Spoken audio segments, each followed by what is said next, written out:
తమ్మినేలు చూశారు కదా. ఇతగాడి వాతావరణం అంతా చూస్తే హిందూ అనుకోవాల్సిందే, కానీ వీడి ముఖమంతా గందే.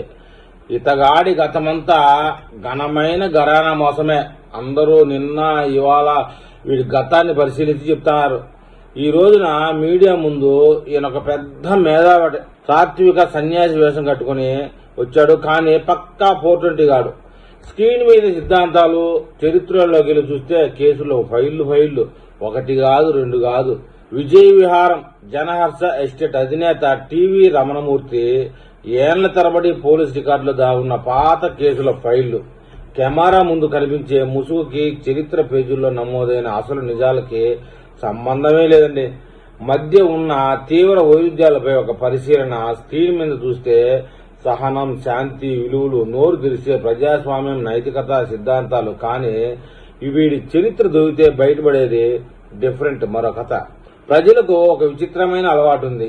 ఇవాళ హెడ్లైన్ రేపటికి మర్చిపోతారు. ఈ రోజు టీవీలో కనిపించే ముఖాన్ని నిజమని నమ్మేస్తారు. అందుకే కొంతమంది చరిత్రను పాత ఫైళ్లలో పాతిపెట్టి నైతికతను కొత్త స్టూడియోల్లో ప్రసారం చేస్తారు. గతాన్ని తుడిచేసి కెమెరా వెలుతురును ఒక అస్త్రంగా వాడుకుంటారు అన్న దాంట్లో ఎలాంటి అబద్ధం లేదు. ఇక 2003 సంవత్సరానికి వస్తే ఈ మగోడి విషయమో ఇబ్రహీంపట్నం పాత వార్తా కథనాల ప్రకారం ఒక గదిలో జెలటిన్ స్టిక్, డిటోనేటర్లు, ఫ్యూజ్ వైర్లు, గన్ పౌడర్ స్వాధీనం చేసుకున్నట్లు పోలీసులు ప్రకటించడం జరిగిందట. దేశ భద్రతకు సంబంధించి తీవ్ర ఆరోపణలు నమోదయ్యాయి. ఆ సమయంలో మాత్రం ఇది రాజకీయ కుట్ర అని ఖండించాడు ఈ మగోడు. ఆ కథ అందరితో ఆగిపోలా. 2005 తర్వాత వ్యాపార భాగస్వామి నవీష్ మూర్తి హత్య కేసు చంపి గోడలో పాతిపెట్టాడు. ఆ రోజుల్లో గోలగోలైంది ఈ విషయమట. షేర్ల వివాదం, దర్యాప్తు, అరెస్టులు, ఏళ్ల తరబడి చర్చల్లో నిలిచిన కేసే ఇది.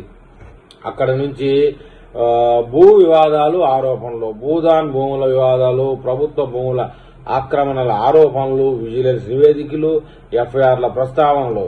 మరోవైపు రియల్ ఎస్టేట్ ప్రాజెక్టులపై వినియోగదారుల ఫిర్యాదు, రిజిస్ట్రేషన్ ఆలస్యమైన ఆరోపణలు, డాక్యుమెంట్ల వివాదాలు, కన్జ్యూమర్ ఫోరంల వరకు వెళ్లిన కేసులు. ఒక కేసు జరిగిందంటే అది యాదృచ్ఛికం కావచ్చు. 2 కేసులు ప్రశ్నలు లేవనెత్తుతాయి. 3, 4, 5, 6, 7, 8 మళ్లీ ఒకే పేరు చుట్టూ వివాదాలు జరుగుతుంటే ప్రజలు ప్రశ్నించడం సహజమే.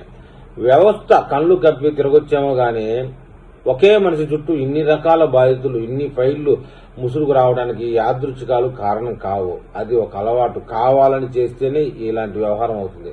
ఒక మైకు, ఒక కెమెరా, ఒక స్టూడియో, కొన్నిసార్లు వాటి వెనక దాచిపెట్టిన ఫైళ్లు అవి చెప్పే కథ ఇంకా పెద్దగా ఉంటాయి. కొన్ని సంవత్సరాల క్రితం ఏం జరిగిందో గుర్తు చేస్తాయి రికార్డులు. కెమెరా ఒక ఇమేజ్ ను నిర్మిస్తుంది, రికార్డులు ఈ ఇమేజ్ ను రక్షిస్తాయి.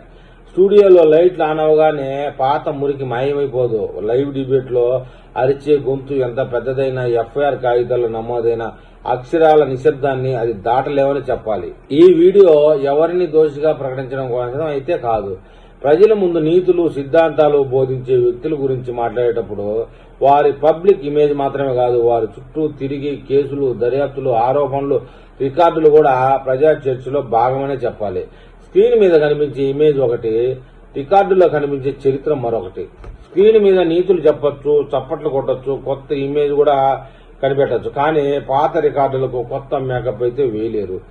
చరిత్ర గురించి చూస్తే రీబ్రాండింగ్ అంత సులభంగా నమ్మదు. స్టూడియోలను, యోగతా పత్రాలను ఇవ్వచ్చు, కానీ కాలం పాత ఫైళ్లను ఎప్పటికైనా తెలుస్తూనే ఉంటుంది. నిజానికి ఇతడు అర్బన్ నక్సలైట్ అని టాక్. హిందూ వేష దూషణలలో హిందువుల మధ్య చిచ్చు పెట్టడానికి లెఫ్ట్ ఎకో సిస్టమ్ ఇర్రి మొఖాలు ప్లాన్ చేసిన ఏజెంట్ గానే కనిపిస్తా ఉంది. ఇతని పేరు TV Ramanamurthy. Janaharsha estates, Janaharsha group పై కొత్త సమాచారం. 2003 అక్రమ పేలుళ్ల పదార్థాలు, నక్సలైట్ సరఫరా కేసు నిర్ధారితమైందని చెప్తున్నారు. అది టైమ్స్ ఆఫ్ ఇండియాలో జూలై 19 తేదీన 2003లో ప్రచురించడం జరిగింది. ఇబ్రహీంపట్నం పోలీసులు రమణమూర్తి భూమిలోని గది నుండి 100కి మించిన జెలటిన్ స్టిక్లు, డిటోనేటర్లు, ఫ్యూజ్ వైర్లు, 5 కేజీల గన్ పౌడర్ స్వాధీనం చేసుకోవడం జరిగింది. నక్సలైట్లు పీపుల్స్ వరకు సరఫరా చేయాలని అనుమానం ఉన్నట్లు చెప్తున్నారు. రమణమూర్తిని గంటల తరబడి విచారించారు. ఆయన ఇది చంద్రబాబు ప్రభుత్వం పన్నిన కుట్ర అని చెప్పారు. అంటే ఇప్పుడు అర్థం ఏదన్నా ఇతను చంద్రబాబుకు వ్యతిరేకి. తను విజయ విహారం పత్రికలో ప్రభుత్వ వ్యతిరేక రచనల వల్ల ఇరికించారని ఆరోపించాడనమాట. నక్సలైట్లు జనహర్ష గెస్ట్ హౌస్ పై దాడి చేసి బ్లాక్మెయిల్ చేశారని కూడా చెప్పారు. ఈ కేసు దేశ భద్రతకు సంబంధించిన తీవ్ర ఆరోపణలున్నాయి. ఇక 2005 భాగస్వామి టి నవీష్ మూర్తి హత్య కేసు, సుపారి, నిద్రమాత్రలు, గొంతు నొక్కి హత్య, శవం దాచడం, పోలీస్ ఇన్స్పెక్టర్ విజయ్ సింగ్ పాత్ర మొదలైనవి. ఇది కూడా టైమ్స్ ఆఫ్ ఇండియాలోనే వచ్చిన వార్త. కారణం కంపెనీ షేర్లు 74% వివాదంలో ఉన్నాయి. అరెస్టులు జరిగినట్లు కూడా రిపోర్టు ఉన్నాయని చెప్తున్నారు. భూ అక్రమంలో విజిలెన్స్ ఆరోపణలు 2014 విజిలెన్స్ నివేదికలో ఫారెస్ట్ భూములు, భూదాన్ భూములు అక్రమ ఆరోపణలు ఉన్నాయి. ఈ మనిషి ఒక కేసు తర్వాత బుద్ధి తెచ్చుకోవాలా. ఒక కేసుకి ఇంకొక కేసు బయటకు వచ్చినప్పుడు ఇంకొక అవినీతి, ఇంకొక చండాలం చేయడానికే ప్రయత్నం చేశారనమాట. మొత్తానికి ఇబ్రహీంపట్నం ప్రాంతంలో ప్రభుత్వ భూములను ప్రైవేట్ లేఅవుట్లుగా మార్చి విక్రయించినట్లు ఆరోపణలు. ఎఫ్ఐఆర్లు నమోదైనట్లు కూడా కొన్ని రిపోర్టులు ఉన్నాయని చెప్తున్నారు. కస్టమర్ల నుంచి మోసాలని కూడా ఎదుర్కొన్నాడనమాట. డ్రీమ్ సిటీ వంటి ప్రాజెక్టుల్లో డాక్యుమెంట్ ఇవ్వకపోవడం, రిజిస్ట్రేషన్ ఆలస్యం అవడం, నకిలీ పత్రాలు సృష్టించడం కూడా జరిగాయి. వినియోగదారుల ఫారంలో అయితే వందలాది కేసులు ఉన్నట్లు రిపోర్టు చెప్తా ఉన్నాయి. ఈ ముఖ్య గమనిక ఏంటంటే అన్ని ఆరోపణలే కావు, కొన్ని కేసుల్లో అరెస్టులు, విచారణలు కూడా జరిగాయట. ఇలాంటి వాడు ఇన్ని రోజుల తర్వాత వచ్చి చంద్రబాబు నాయుడు గారిని ఇబ్బంది పెట్టాలని అటు ఏదో పరంభోగి ప్రశ్న రేవణ్ జోసఫ్ గారికి సహాయం చేసినట్టు జగన్మోహన్ రెడ్డికి దగ్గర అవుదామనే ఉద్దేశంతో ఈ గలీజ్ పని అంతా చేస్తానండి. ఈ గలీజ్ గాడు వీడు చేస్తే చేసాడు గలీజ్గా కాషాయ వస్త్రాలు వదిలేసి ఇంకొక పద్ధతిలో నేను వైసీపీ వాడిని, నేను లేదు నాకు ఈ మతం మీద నమ్మకం లేదని చెప్పి వాడు కాలబడితే ఓకే. వాడు ఆర్ఎస్ఎస్ వాళ్ళని తిడతాడు. ఒక వీడియోలో చూశాను, కృష్ణుడిని రాముడిని కూడా దూషిస్తాడు వీడు, మళ్ళీ కాషాయాలు వేస్తాడు. ఇదంతా చూస్తే ఏమనిపిస్తుంది? కొట్టడంలో తప్పేమన్నా ఉందా అనిపిస్తుందా? ఏమనిపించదు.